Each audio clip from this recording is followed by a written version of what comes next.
316 stainless steel. 316 stainless steel was first developed in the early 90s by the German metallurgist Hans Goldsmith. The original composition of 316 stainless steel was 18% chromium and 14% nickel. It was later improved in the 1930s by adding molybdenum, which increased its resistance to corrosion. The addition of molybdenum improved the steel's overall corrosion resistance to heating, and strength at elevated temperatures. In the 1940s, 316 stainless steel began to be widely used in the United States for application in the chemical and petroleum industries. It was also used in the construction of the Gateway Arch in St. Louis, Missouri, due to its high corrosion resistance and strength. It was used in many other applications such as marine equipment, chemical processing, and oil and gas production. Additionally, it is often used in architecture and construction, pharmaceuticals, food processing, and medical equipment. Today, it is considered one of the most popular grades of stainless steel due to its versatility and durability. Furthermore, it has a good formability and weldability properties, making it suitable for a wide range of applications. So, thank you, Sir Chano. So, noong 1900s po is una pong na-develop yung stainless steel 316 by the German metallurgist na si Hans Goldsmith. So, when we say metallurgist po, sila po yung scientist or engineer specializing the study of extraction, processing, and application ng metals and their alloys. And noong 1930s po is dinagdagan po nila ito ng molybdenum to increase its resistance to corrosion from the original compositions, which is 18% chromium and 14% nickel. Later po malalaman po natin kung ano po yung role ng mga elements na po yun sa ating materials. And dahil nga po sa dinagdag po nilang molybdenum, nakatulong po yun to strengthen the materials, and nakatulong po yun to strengthen the materials sa elevated temperature. And noong 1940s po is the United States widely use the 316 for their applications sa chemical processing and petroleum industries. And ayun po, nung isa din po sa ginamit po nila yung material na yon sa construction ng Gateway Arch in St. Louis, Missouri. So, trivia lang po. And as of today, SS316 considered as one of the most great steel dahil nga sa kanyang versatility and durability. That's why ginagamit po siya sa mga marine equipment and chemical process and oil and gas production. So food. Ayun sa mga food din. Next. So let's define what is stainless steel. Pwede po makibasa. Stainless steel is an alloy that contains a minimum of 10% chromium, which imparts its corrosion-resistant properties. The chromium forms a tin oxide layer on the surface of the metal, shielding it from corrosive elements. A commonly used grade of stainless steel is 316, which typically includes 16 to 18% chromium, 10 to 14% nickel, 2 to 3% molybdenum, and a small amount of carbon. The addition of molybdenum enhances the corrosion resistance of stainless steel 316 compared to other grades.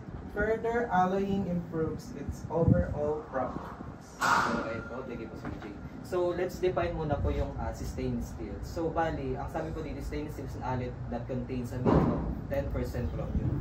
So, yung 10% po chromium kay stainless steel, siya po yung nag-exhibit ng corrosion resistance. Bali, it is form of a passive layer that protects the steel from rusting. So in other word po, yung 10% chromium, siya po yung nagpo-protect sa steel para hindi po mabilis kalawangin yung steel. Then yung sa 316 naman po, yung 16 to 18% na chromium, ito naman po yung nagpo-provide ng excellent corrosion resistant and heat tolerance. Then yung 10 to 14% nickel, ito naman po yung nag-enhance ng durability to make the SS316 make stronger and more stable compared to the other type of steel. Then yung 2 to 3% molybdenum naman po, ito naman po yung nag-improve ng mechanical strength, hardness sa steel, especially sa mga high temperature.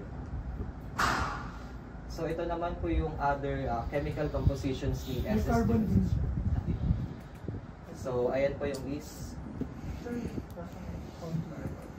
Yan yung sa CF8. Di ba CF8? 8% carbon. 0.08. So ayan po yung up to 2% manganese naman po. Ito naman po yung siya naman po yung nag-improve ng hot working properties to string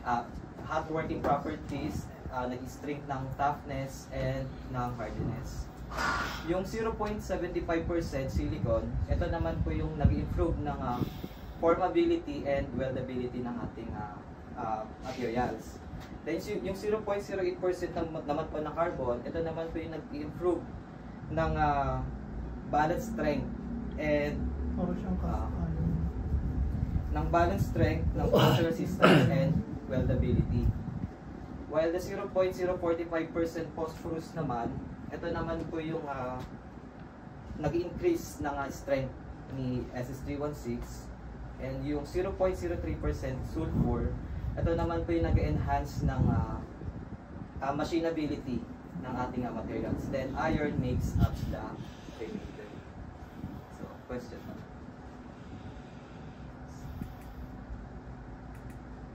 Next for the physical properties, pwede po kay Master. Sabi ko na ako yung susunod. Kasi pag gano'n na naman, lagot ka na Giselle, no? Susunod. The physical properties of SS316.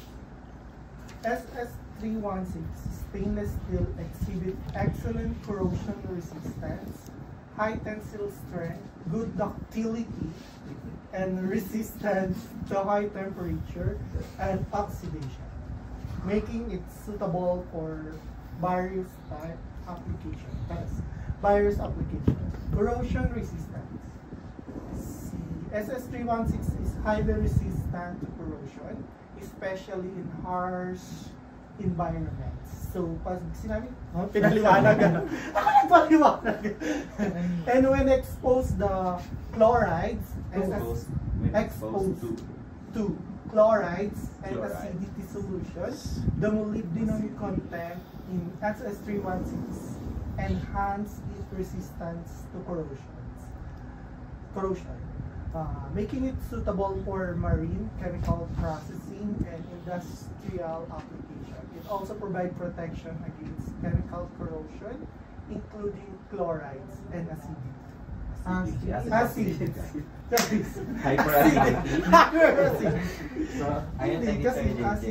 So, bali po niya si SS316 can exhibit po ng corrosion resistant. Dahil nga po sa high grades ni SS316, that's why isa po siya sa mga ginagamit ngayon sa market or sa any land. So, ayun, ginagamit po siya sa kadalasan sa mga marine equipment, chemical processing applications, tapos oil and gas production nga. Bali, yung temperature po na, ayun, kaya niya po exhibit sa mataas na temperatures na nag-range po ng 870 degree Celsius or 1,600 degree Fahrenheit. Alright. Kaya niya i-withstand. Kaya niya Ilan? 1,000? 1,000 degrees Fahrenheit. 1,000 degree 1,600. 1,600 degree Taas, Fahrenheit. mas mataas. 870. Kasi sa steel, ano lang, 1,000. So, ilan yung difference nila pag kinumpit? Almost, Tsara! almost 600. Ano, di ba na siya magkamukha lang yun? 990 yung I-convert mo. Yes. O yun na, convert na. Celsius to Fahrenheit. True. Sa Rankind, ano? So, Sa Kelvin, sa Kelvin, ilang degree? Okay. Ganun lang yun. Pag may question kayo, pwede niyong i-interrupt si Adrian, ha? Pag meron kayong nalilito, sa dulo. Sa dulo daw. Papahirapan. Yung pabida mong kaklase. si Esnier. Next, mechanical properties. Siya ka nung babasa. That's So, Giselle. So ba, Giselle? Sige, Giselle. Mechanical properties. High tensile strength. SS316 Possesses. possesses excellent tensile strength, allowing it to withstand substantial loads and stress. Good ductility.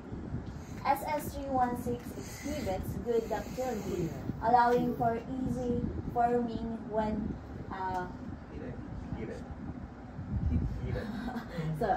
when heated properly during fabrication processes like stamping or drawing.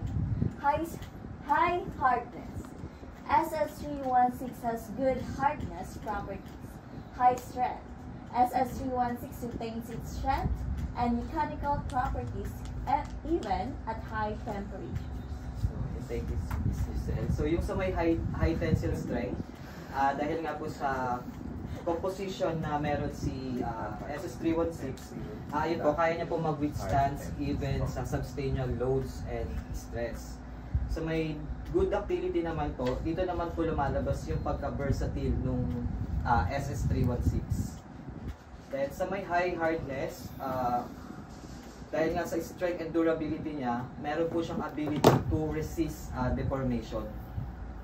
And dun sa may high strength naman po, ayun, kaya niya po mag-expose even in high temperatures. 800.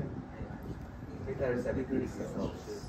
For 1,600 degree Fahrenheit. Fahrenheit. Wala kang degree. Degree Fahrenheit. Next, applications commonly used in products. Example. So SS316, molybdenum bearing stainless steel is known for its excellent corrosion resistance, particularly in marine and harsh environments, and is widely used in food processing, chemical, pharmaceutical, and medical industries. Pharmaceutical and medical industries, as well as in architectural and transformation. Food grade. So dito po malalaman po natin kung saan pong ibang factor ginagamit si SS316. More. Ganda nun. So, ayan. Ayan. Actually, ganyan din ginagamit ko sa perfume. Food grade siya. Isa na po dyan yung S316. food processing and beverages. SS316 or stainless steel. 316 is highly quality stainless steel alloy that is widely used in food processing and beverages application due to its excellent resistance to corrosion, high temperatures, and various chemicals. So ayun po, ginagamit po yung SS316 sa mga food processing and beverages natin. So ayun dahil nga po kaya niya mag-accommodate ng mga high temperatures, tsaka nagiging parang protect din to sa mga chemical or yung mga environment. Saka kasi di ba pagka naiinitan yung ibang bakal, lumanas. Siya hindi. Next is chemical and petrochemical industries. The material's resistance to a wide range of chemicals and high temperatures make it suitable for chemical processing equipment, pipelines, storage tanks, and reactors. So ayun po, example na po din yung sa mga pipe, yung mga ginagamit sa mga malalaking mga chemical industries. So isa po ang SS316 sa mga ginagamit po nila. Ayun, storage tank. Yung yung nakikita natin ganun, kasi hindi niya siya kinakalaman. Sa ipunan ng tubig yun, di ba? Wala po bang tanong? May question ba kayo? Wala pa Malinaw pa. Basta ginagamit siya sa chemical and petrochemical. And food process. Food processing. Okay, next is pharmaceutical industry. SS316 inertness and resistance to corrosion and sterilization process. Ayan. Make it suitable material for equipment used in pharmaceutical manufacturing and storage. So, ayun po, gaya po kagani na sinabi ko. So, isa din po yung SS316 na ginagamit sa yung mga equipment sa paggawa ng mga gamot. Isa po yun sa mga ano nila. Oo, parang nakakaiwas din sila sa contamination. Sterilization. Yung mga ginagamit din sa ospital, nakita niya, SS316. Yung mga panghiwa. Kasi kung iron yung gagamitin, pag hiniwa yung bituka mo, may matatanggal na mga kalawang. Oo. So, Sobrang talino naman, no? Ayun pala, sorry. Sorry, ayun pala. So, ayan sa mga medical industry, SS316 is used in medical devices, surgical instruments, implants, and other equipment due to Siya na its talaga yung pinaka... biocompatibility. Kahit yung injection na ano, no? Yung needle. Needle. Ay, kuha ka ng needle doon, tusok natin. Hindi ka ma-infect. Basta ang Isa stainless po na steel. Sir Chan. 316. Sige. Architectural and construction. SS316 is used in architectural applications like cladding, railings, and decorative elements, as well as in construction for its durability and resistance to corrosion. So, dyan na po pumapasok yung sa mga product po natin na ginagamit sa mga construction company or related sa sa architectural. Sa Pilipinas, hindi gano'ng ginagamit sa construction. Ano yun? Stainless? Kaya hindi yung railings. Mahal yan. Kasi mahal. Oo, mahal nga. Decorative elements, di ba? Pag malapit Pero sa yung dagat. mga sa food, yun pa rin talaga yung ginagamit nila dito. Oh. Pero, ano ba ng mga Pilipinas? Ay, mga Pilipino. Decorative Sa elements yung railings, mga... ginagamit yan dito sa Pilipinas. Handaan. Hey, Sa gate. mga railings. Gate. Sa Pilipinas. Yung mayayaman yung mga Stainless, gate diba? na stainless. Lalo na sa dagat nga, sa mga resort, Kasi puro True. mga stainless. Parang Kasi resistance meron siya dun sa yung mga plastic. acid. Oo. Kasi High dun salinity. Salty. Salinity. Salinity. Salty. So, So, ito naman po yung product sample natin na meron tayo kay SS316. Ayun. Yun na. Materials dyan yung 8 bar. Ayan na. Hindi yan. Kinulayan lang yan. Dahil yan yung gray. Kinulayan. Check bar, Ayan na. gold bar, low bar. Actually, marami po sila. Kumuha lang po ako ng 5 example. So, especially sa mga bulbs po natin, yung SS316 Lite CF8M. Yes. So, pag sinabi pa lang CF8M, yung C po doon stands for corrosion resistance. Yung F stands for mixture of iron, chromium, and nickel. Hindi ko na-insert sorry. And yung 8 represents the content of carbon presence in alloy. Then yung M naman po is molybdenum. So, ano yung Corrosion. Ulitin ko na lang po. Yung C CF8 stands for corrosion resistance. Yung F stands for mixture of iron, chromium, and nickel. Yung 8 naman po represents the content of carbon presence in alloy. Then yung M is molybdenum. So yung CF8, walang muli din na walang. Wala. CF8 is SS3O. SS312. So, Yung wala. CF8M natin is yung So, ayun pinagkaiba ni SS316 yung additional content niya na 10%. Sa gate bar, At na least, stainless kasi na ano na, yun.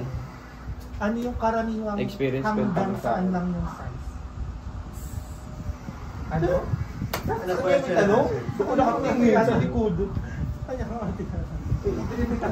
Trivia lang, nakita niyo yung ball bag. Kung sino yung nakaimbento ng stainless steel, ang pangalan niya, Goldsmith. Yung Smith, isa siyang brand natin ng ball bag. Smith na Smith. S-C-H-A. Hindi Smith na China yung Smith. Smith. Mahirap yung Smith. spelling, yung kanina. Si Goldsmith. German. So, German. So, nagtanong mo na nga. Anong tanong? Anong question? Sa gate valve daw, ano daw Ano yun? yung size na... Pinakamalaki na stainless? Ayun. Ano daw yung size ng gate valve. Kahit ano namang size, maano kasi good ductility siya. Tama, sabi kanina, good. Kung makita nyo, may ball valve tayo na Kung anong 1 quart, stainless yun. Gate valve. Pwede tayo ng pinakamalaking flange na stainless. Kasi nga, good ductility siya. Tama. 24 inches. 24 inches na. Baka may mas malalaki pa dyan. Ay, mas malalaki pa, hindi pa lang natin nakikita. Sa mga Oo, yung Ay, oo, yung ginawa ka na, Jong. Yung isang parang Sobrang laki. gano'n, Pang dam. sobrang laki. Depende sa kung ano yung Tapos ang daming doon. requirements. nung- dami ko na, may Yung nakita bolts nga ako na dito. ganyan kalalaki, Isa na oh. lumalabas sa ano. Laki lang yun. Sakit. Laki lang. May lumalabas sa ano ko. May thread pa. May sulfur siya eh. Pag sulfur kasi, it improves machinability. Kaya from maliit hanggang malaki, kaya niya. Compare dun sa ibang materials, for example, yung cast iron, kung makita nyo, walang maliit na cast iron na nagagawa. So, advantage. So next, the advantage Wala yung malaki niyan. and Sa disadvantage. brass, ano, maliliit lang din. Oh. Maliliit. Laki no. Sa brass, maliit. Pero hindi siya stainless. Pero laki. Mas malaki pa dyan. Yung pinangharang nila sa ano, sa Okay, dam. proceed. Adrian. Saan ginagamit to, sir? Mga dam na yun. Adapter. Dam. So, Check by the- advantage. So, number one, Daming boot. sa advantage mo tayo. Number one, enhanced corrosion resistance. 316 stainless steel with molybdenum content is superior in resisting, heating, and crevice corrosions compared to 304. This makes it suitable for harsh environments like marine setting and chemical processing. So, ayun po, napaka-advantage po ng SS316 when it comes to sa mga marine equipment, mga chemical processing applications. Dahil nga po sa molybdenum content na meron po si SS316. Next, the high temperatures resistance. 316 maintains its strength and corrosion resistance at elevated temperatures. Make it suitable for applications where high heat is involved. So, gaya nga po ng sabi ko kanina, kaya po mag-withstand ni SS316 ng 870 degrees Celsius up to or 1,600 degree Fahrenheit. And next is good weldability. 316 can be readily welded using various methods and retain its strength and corrosion resistance after welding. So, even after welding, kahit nandun pa rin yung strength ni SS316. Next is aesthetic appeal. 316 can be polished to a mirror finish, making it suitable for decorative applications. So, kung mapapansin nyo po yung mga valves natin, like S316, Ganda niya. maganda siya, yung appearance niya, sobrang kintab. Kahit sa mga flanges. Sobrang pag tinouch mo siya, nandoon talaga yung ano. Smooth. Oo. Tapos, ano siya, maganda talaga. As Quality. in, yung quality, may product tayo ng Yes. labas Disadvantage siya tayo. na flange. Napakaganda niya. Halos kompleto yung grupo niya. Tapos kitang-kita mo yung pinaka-thread niya, napakaganda ng pagkakakulong. Hubog na hubog. Tama. Tama ka doon. Okay, next, disadvantages po tayo. Higher cost. Cost. Cost. The added molybdenum and other alloying elements in SS316 make it more expensive than standard 304 stainless steel. True. From the word itself. So, medyo kamahalan po yung Very long. yung Yes. Mahal. Ah? Very long. potential for weld corrosions. While S316 is generally resistant to corrosion, it can be susceptible to weld corrosions if not properly handled or if the welding process is not done correctly. So, ayun, nakakalawang siya. Nakakapitan siya pero ano siya. Pag hindi maganda yung Hindi pagkakawin. magtapag yung pagkakagawa niya. Kaya pala yung mga tricycle sa Bulacan, Yung mga yung mga pinag-weldingan na. weldingan doon, May sure, kalawang. may kalawang kasi laging nabababad yun sa tubig alat kasi laging high tide sa Bulacan. Correct. Oh, UP pala yung course nyo. Hindi tama ang pag-welding nyo! Yung iba kasi parang 304 na lang ginagamit na pang weld. Opo. Mga ngalawang na.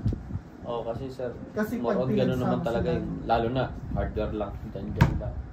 Yung mga locos, ano lang, welding. Kaya ako magpo-provide ako. Nippon weld ng 316 maganda ang na. pang-weld mo dyan Bigyan ko ng Nippon 314. weld. Ay, Nippon, TIG welding. Paganda yun, TIG weld. Dapat ang mag-welding si Kuya Donnie nakalagay dyan. Don. Donnie. It's not Donnie correct. Tama, no? Korektado. Okay. Next, machining challenges. Go. SS316 can be more challenging to machine than some other stainless steel grades, potentially requiring specialized tools and techniques. So, medyo matrabaho. Parang komplikado yung term. Mahirap siya. Mahirap siya i-machine kasi. May special tools para sa kanya. Kasi nga, Na is stainless din yung kasi strong na siya eh. Kasi mas hard siya eh. Siguro yung gagamitin mas hard sa stainless. Like tungsten, mas hard sa kanya yun. Alam namang imomold mo yung stainless, gagamitin mo cast iron or simple steel. Hindi kaya. It requires special tools. Tungsten naman. May nakikita ko yan yung mga parang talim na gano'n Pag ginanon mo, talagang malalagyan nila ng tray. Galing lang. Parang mga diamond cut. Oo. May Diamond is the inaano sila hardest. dyan. Kuwari bilog na Diamond stainless. Tapos gaganon na The hardest track. Tapos nilalagyan nila ng hukay. Yung daw. Anong ano yun, sir? Anong material yun? Yung diamond cutter na gano'n? Sa test na. Diamond din na ano. Oo. Pang-cut yun ng glass. Because iron sharpens iron. So, kung anong bakal yung ginamit doon, ganun din. Diamond Na tools. Pero mas hard lang. So, yung last po is the hardness of SS316 can lead to increased tool wear during machining. Oo. Toolware? Ano Ha? toolware? Sinusuot? Hindi, yung nagagastos na ano. Yung Kunyari, ginagamit puputulin mo. mong tools, halimbawa lagare, pag pinutol mo sa stainless, Matagal. magkakaroon ng tool wear doon sa lagare. Oo. Kasi Ano, hard mapuputput. yung 3-1. due to hardness of stainless. Sino ang gagamit ang stainless? Ang pagputol naman. Yun nga nakalagay yung tool wear nga. Oo nga, kaya nga disadvantage. Wala naman nagdumamit ng pamputol nga na gano'n. Hindi mo Meron na naman, mapuputol putol na, yung no? sa grinder. Grinder. Ay, meron ako yan. Meron pang Sira putol agad talaga yung sa stainless. pamputol. Meron pang putol. Putulin ko yung sa'yo eh. Pamputol pala yun. Yung grinder. So, ayun na po pala yung last. Yan! I-insert ko po sana yung yung 304 versus 316. Sige. Kaso nga lang. Nasabi na ni Mag-report Kuya na po kasi Las si... Mag-report na po kasi si... Oo, yes. So si Kuya Eric na magka-classify ng 304 versus 3-1. Tsaka sinabi na ni Kaya- Kuya Lak kanina. Tsaka Hindi yung may iba load pang naman characteristic. May load din naman. Okay, may question kayo kay Adrian. Hindi ko Ako meron. Okay, Efraim, first question of the week. Di ba meron tayo SS316 tapos SS316L? Ano yung alam din yung default switch. Parang nakita. Ano? Naglagay ako ng item na yung kailan lang at may sinabi si Sergio, tinanong ko yun. Ano yung L? Sige, yung L, kung walang nakakaalam, it's low carbon. Tsaka may H, high carbon. Di ba 0.08? Ay, 0.08. Yun, doon Ayun yun. nagbabary. Mas mababa sa 0.08. L. So pag ano lang, Pag pag 316, 316, pang 0.08. Normal lang. Normal lang. Pero pag mas mababa yung carbon, So, magkakaroon? ito. L. oo. Pag Meron mas mababa ng- sa 0.08. Kasi Tsaka ganun mas- yung mga in-input Mas ko last time. matibay yun, yung may L. Kasi nga, yung carbon niya is Mas mababa. mababa. Yun Di ba sana pagka itatanong mo, maraming carbon, mas anong rumurog magkakaiba ng yung low L. carbon tsaka high? Pag low carbon, mas matibay siya. High carbon. Pag high carbon, maluto. Kaya 316L, minsan yung nakikita natin. Ibig sabihin, lower than, tama si Sir Jan, 0.08% ng carbon content. Okay. Ano pa question, Efraim? Ay, okay na. Ano yung 3, sino pa mag-question? Meron ba tayong ano niyan? ESPN? Meron yan. Meron yan. Meron. GG ang nakalagay. GG? Ano pa rin siya? A? Eh, Oo. Nasa series A hindi pa rin siguro siya. siguro G. I mean yung ano Stainless. niya. Wait lang, hanapin ko. Meron tayo niyan. Parang nandyan sa ano? Nandyan. Oh, yun palang... CF8 na yata yung ano niya. CF8 hindi yan ASTM, ibang standard siya. Pero parehas lang siya sa ASTM. Okay, magtulungan na lang tayo. Hindi nakalagay. ASTM 4 stainless. Meron yan. ASTM. Alam ko, nilagay ko yun. Yung SS316 yata is American. Yung CF8M is European. SUS, Japanese. Or SCS. Oo. ASTM 8240 para sa 316. Ayun. Alam, 240. ASTM 8240 yung gamit ng ASTM na code. Para sa SS316. Meron pa nga TP yung una eh. Okay, question. Kung na-research mo yan, bakit kaya 316 yung ginamit? Oh, yan, ang mahirap na question. 316 hindi namin siguro, asa, yung itself po ba? Bakit 316? Pang 316 ba siya na-inventong stainless? Ayun, wala research. Pahanap ako bakit 316?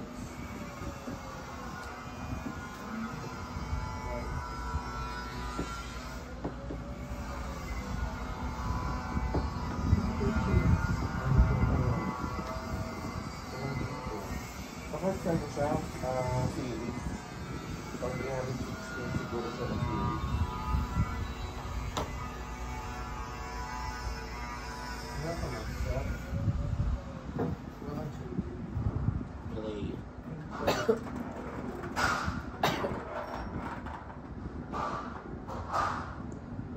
Okay, parang tama sir sa series. Kasi 300 series, 400 series, 200 series. Tapos siguro 316 siya. Ano ulit yung CF8M? Sino yung mga nakinig? So sinabi ni Adrian kanina. What C stands for? Corrosion resistant. Corrosion. Corrosion resistant. How about F? Maui, si Maui lang. Ano yung F? F? Tatlong kombinasyon. FF. FF? Hooray! Ay. With the F, F, tandaan nyo, F yun, iron. So, iron, chromium, and nickel. Yung 8EJ, Ito yung carbon content. ilang percent? 0.8. 0.08. 0.08. 08. 0.8%. Okay, ano yung M, Kuya Eric? Nawala sa report mo? Molybdenum ba? Ay, mali. Ay, molybdenum. Magnet. Molybdenum. Molybdenum. Ilang percent? Sure ka. Sure ka, Kuya Eric? Ilang percent daw, Kuya Eric? Alam mo ba? Oo. 10. 0. 0? 10. 10 ba? Hindi, 2 to 3%. 2 to 3%. Okay, ano yung nagagawa ng molybdenum? Bakit dinagdag siya sa 304? Ayan.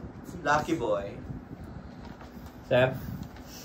Ano For- yung For gawa? 2 ano? to 3%. 2 Ano to yung 3%. nagawa niya? Ano sir? For higher, yung anti-corrosion system. Okay. It's enhanced its resistance to corrosion. Corrosion. Okay, may question pa kay Adrian? Question ninyo, kasi nasa exam yan, lalabas siya sa exam. May pa-exam ngayon si Adrian. Wait lang, magtatanong tayo. Sino ulit yung naka-inventa? Goldsmith. Si Hans Goldsmith. So, anong year, JJ? Anong year? 90s. 100. 100. 1900. 1900. Ano namang year na ano yung molybdenum dinagdag nila? After 1940s. 1930s. Kala ko 1940s. So 1940s ginamit na siya ng US. Patent. Okay. Ayan. Kala mo hindi ka tatawagin ka. Chara! Pinakababa naman. Pinakababa naman si... Diyan! Si JJ. Paulit-ulit, di ba tayo nakikinig kanina? Anong temperature ang kaya niyang i-withstand? Ha? Siya ang tatanungin. Hindi alam na na. Chano. 800 degrees Celsius at 1,600 degree Fahrenheit. 870. Or 1,600. Convert lang yun ng ano, Fahrenheit to Celsius. sabi ko kasi at. Round of... Sige, ulitin mo dyan. Si JJ kontrabida. Ulitin mo dyan, i-verify ni Adrian. 870 degrees Celsius or 1,600 degree Sabi Fahrenheit. mo kasi at, di ba? Narinig mo? Okay. Ano yun? Pagka kasi at, Mali, yun, true. mali yung ano niya, yung ginamit mong conjunction. Since maalam si JJ sa conjunction. Yan. Patay ka. Ilang percent ng chromium yung meron sa SS304 and 316? Sa 304 is 10. Sa ano naman ay 16 to 18. Okay. How about the nickel content? Nickel content, ikaw na Ed. Nickel content is 10 to 14. 10 to 40. Okay, Maui, Manganese, Ilang percent yung iron? Yung iron daw, ilang percent?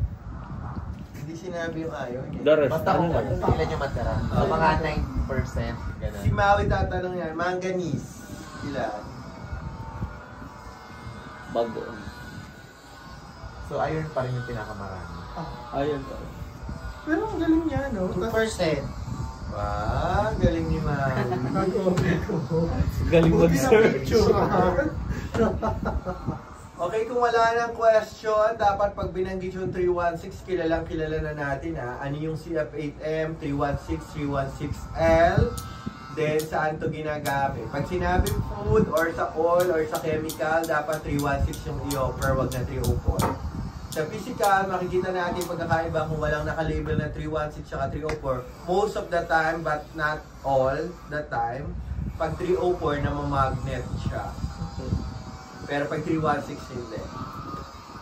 Most of the time, but not all the time. Saka si F8, yung minsan ako sa gate. Ano kaya yung reason? Ano yung mataas sa kanya? Bakit siya namang magnet? Si 304. Oo.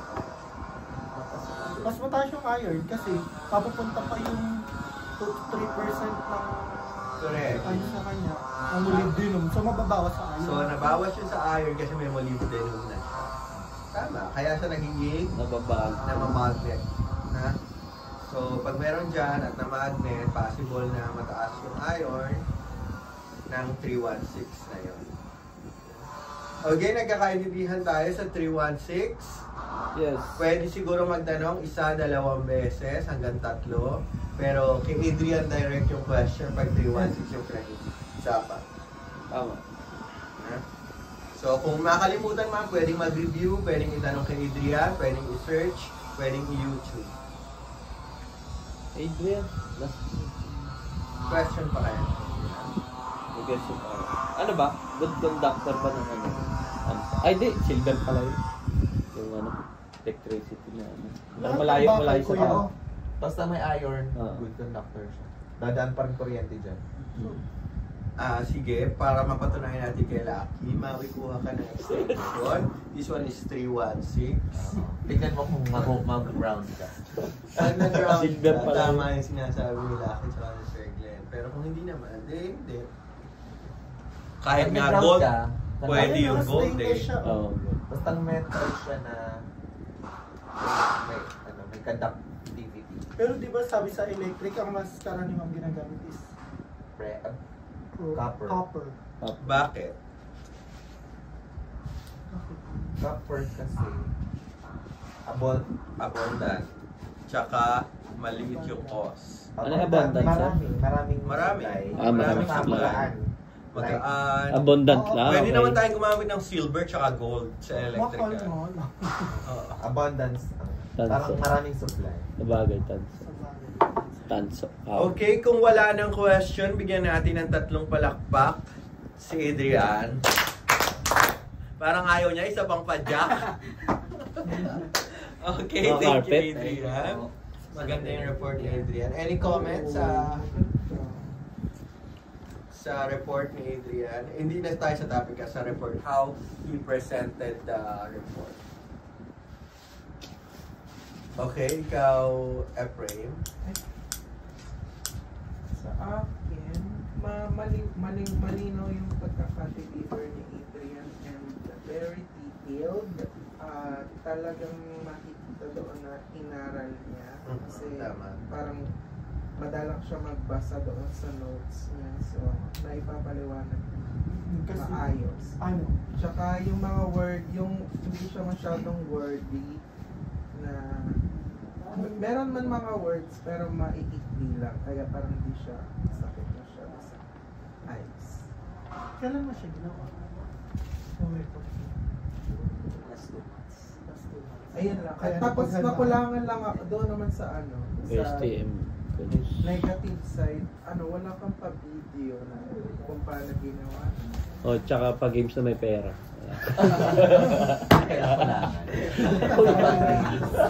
Sige, next time, i-add mo yun, Adrian, yung video. Video, tsaka pag-game. Tsaka pa games namin.